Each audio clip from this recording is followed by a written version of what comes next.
Welcome to this explainer. Imagine for just a second that you're driving through the completely empty, scorching deserts of southern Nevada. You look out your window and there is just endless, baked sand stretching all the way to the horizon, totally surrounded by these rugged, isolating mountains. The silence out there is so heavy it almost rings in your ears.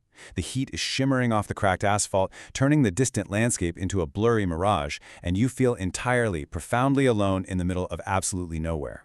But then, bam, out of nowhere, you hit these intense warning signs that just jar you right out of your desert hypnosis. I'm talking signs that literally say, restricted area, no trespassing, use of deadly force authorized. This immediately establishes the extreme, almost unprecedented secrecy of the location you've just stumbled upon. You aren't just taking a quiet drive in the desert anymore. Because beyond those incredibly intimidating signs and the armed guards watching from distant ridges lies one of the most mysterious, fiercely guarded, and widely debated places on planet Earth. Area 51. Okay, let's dive into this. What is the actual truth behind Area 51? For decades, this highly classified military installation has captivated the minds of millions around the globe. It's a place that officially didn't even exist for years. So, is the base actually hiding alien spacecraft recovered from mysterious desert crashes? Or is the government simply testing highly advanced human technology that's just decades ahead of the rest of the world? Today, we're going to explore exactly what the sources tell us to separate the historical facts from the enduring fiction. All right, Section 1, Cold War Aircraft Testing. To truly understand Area 51, we have to pull back the curtain and look at the intense paranoia of the mid-20th century. Area 51 wasn't initially built as some sci-fi fortress. It was established in 1955, right during the absolute height of the Cold War between the United States and the Soviet Union. The U.S. military desperately needed an isolated, highly secure location where engineers and pilots could develop and test classified aircraft without the prying eyes of Soviet spies catching a glimpse of their work. And they found the perfect spot at a remote dry lakebed called Groom Lake in the Nevada desert. It was chosen simply because it was completely cut off from civilization, incredibly difficult to reach, and naturally shielded by a ring of mountains. Actually, scratch that. It wasn't just a spot. It was the perfect fortress for hiding military secrets, which, ironically, made it the absolute perfect breeding ground for rumors that would eventually overlap with the most famous UFO conspiracy theories in history. And the sheer caliber of the technology actually developed at Groom Lake is staggering. We're not just talking about regular airplanes here. We are talking about engineering marvels that pushed the absolute boundaries of physics. The first major project tested there was the Lockheed U-2 spy plane, an aircraft capable of cruising at 70,000 feet. That is higher than literally any other plane of its time, right at the very edge of the Earth's atmosphere. Following that incredible technological leap, other legendary boundary-pushing aircraft were secretly developed and tested in the exact same region.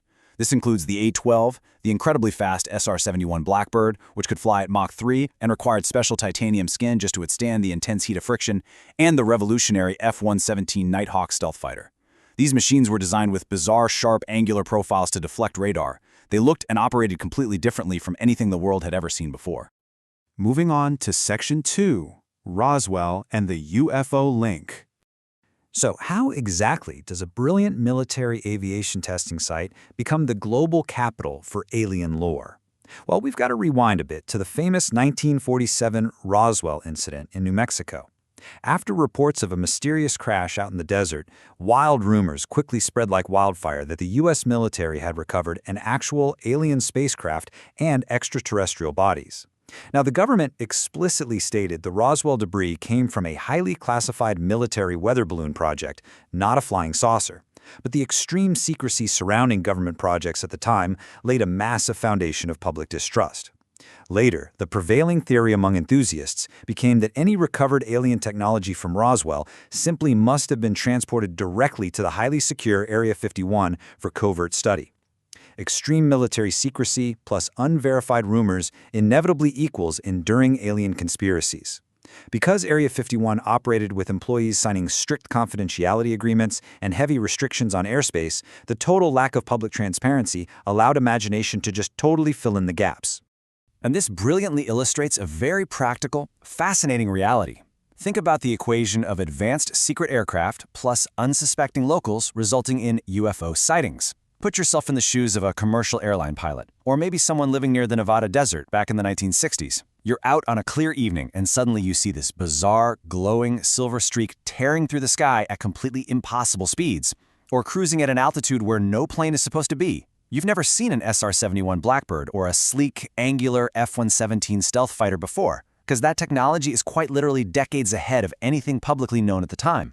Without the context of classified earthly engineering, you'd naturally assume you were witnessing an alien UFO, right? For many unsuspecting observers, extraterrestrial activity was just the most logical conclusion for a completely illogical sight. Which brings us to Section 3, Bob Lazar's explosive claims. You know, the folklore around Area 51 might have stayed a relatively local desert quirk if it weren't for a massive media event in the late 1980s. In 1989, a man named Bob Lazar gave a series of interviews with a local Las Vegas news station that completely supercharged the Area 51 lore and captured the global public imagination. If the Roswell crash planted the seed, Bob Lazar watered it into a massive worldwide cultural phenomenon. Lazar explicitly claimed that he had worked at a highly secretive facility built directly into the side of a mountain just south of Area 51 called S4.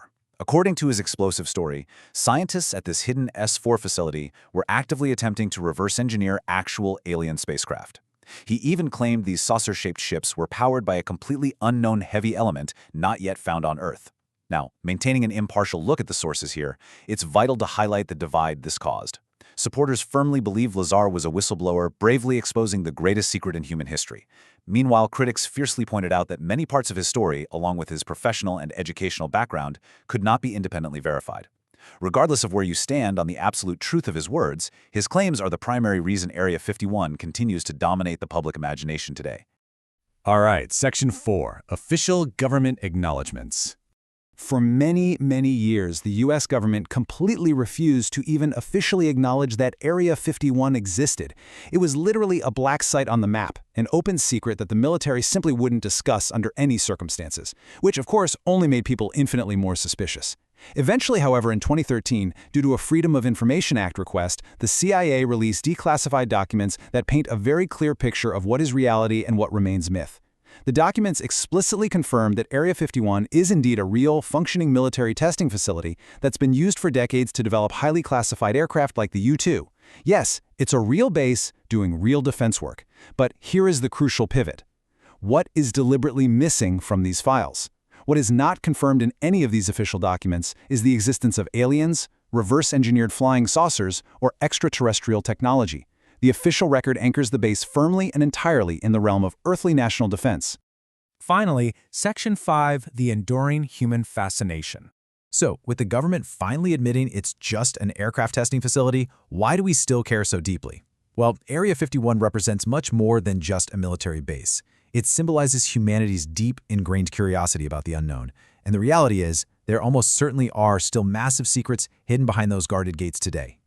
Military bases dedicated to cutting-edge research naturally contain information that remains highly classified for national security. Modern stealth aircraft, experimental unmanned drones, next-generation surveillance systems, and advanced defense tech are undoubtedly being tested under strict secrecy over that dry lake bed right now.